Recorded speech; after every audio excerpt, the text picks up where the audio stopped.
Ah, yes. Tell us your name and ask the question. Yeah. Swami, my name is Chandan, and I have a more fundamental question. I think it's also a definition based question. As we read and understand more about different Vedantic viewpoints or different schools of Vedanta, we see that many schools differ with Advaita in terms of what is real and unreal. So, when we say real, what do we really mean by it, right? So, what is the definition? And are all these schools accepting on the same definition of reality and unreality, these things?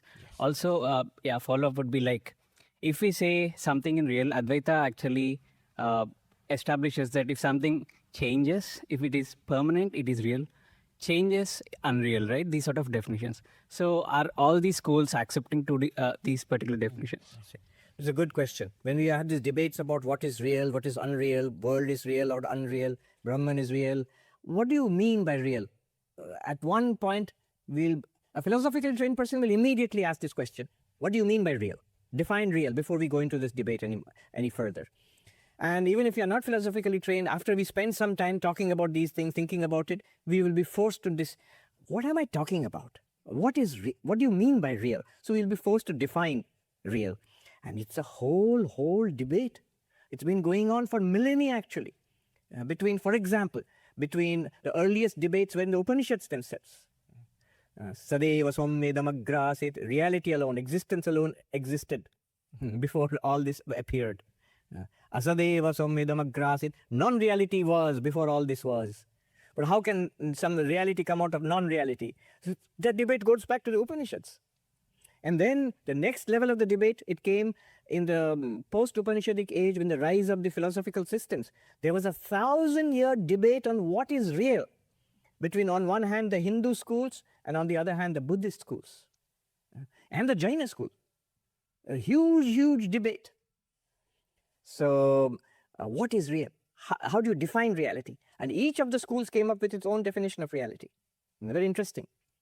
So, for example, this will make it clear, a little light on the subject. And then the next level of the debate was, after the Buddhists faded away from India, the debate was inside the Hindu schools, especially between Advaita Vedanta and the dualistic schools.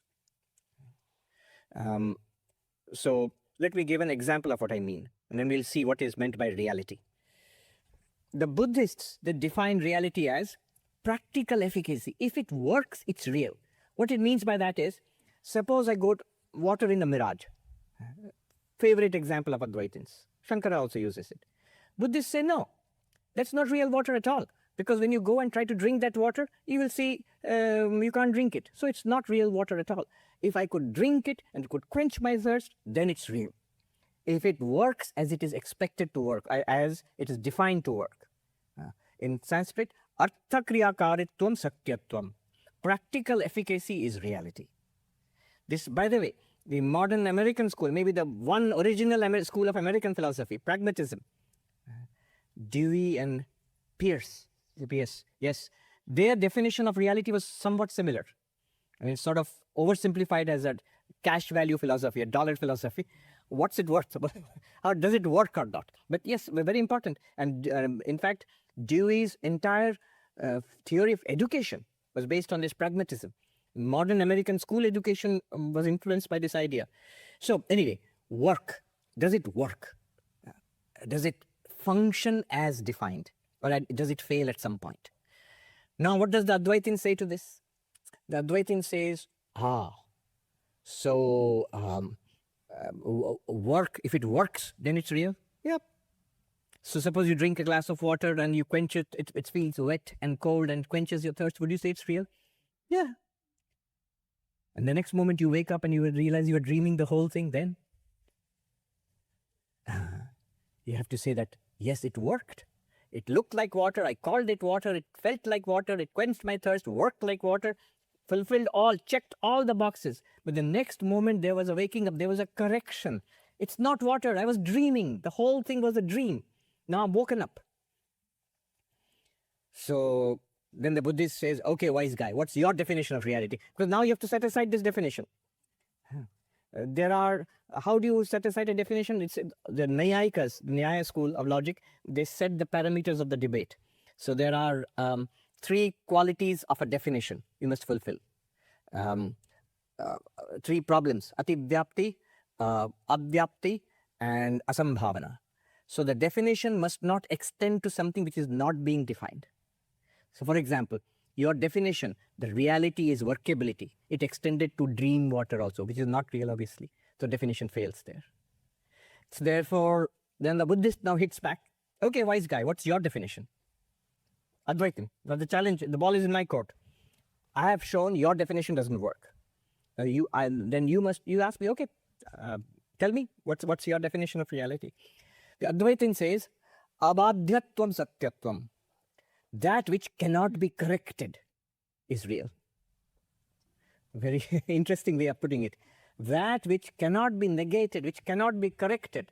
You can never ever have a cognition of the form, oh, it's not water, I was dreaming. Oh, it's not a snake, it's a rope. That correction, that should not be possible.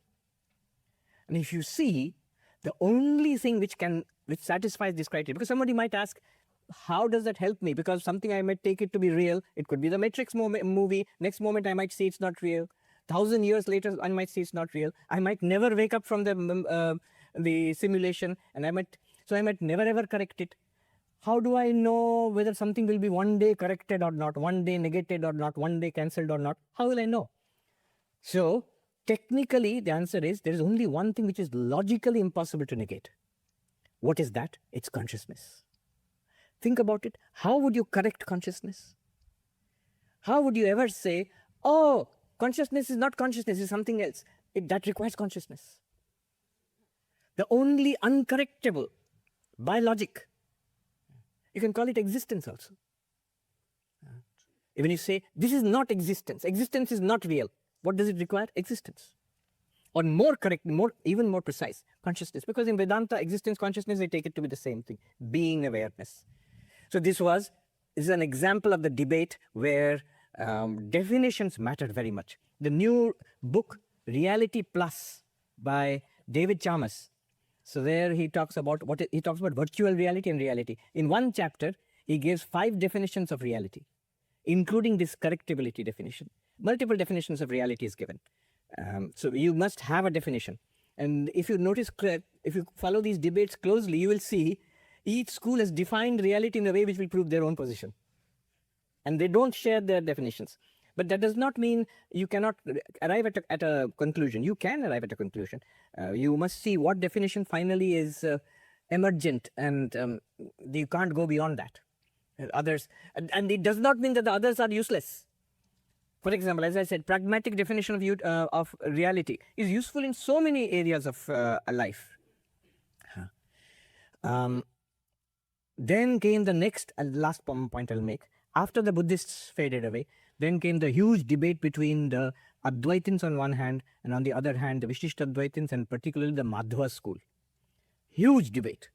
The Madhva school, the book Advaita Siddhi, which I quoted, a commentary of that I quoted earlier, it starts with the first sentence of that book is, Kimidam mithyatvam yattvam sadhyate. What is this falsity which you are trying to prove?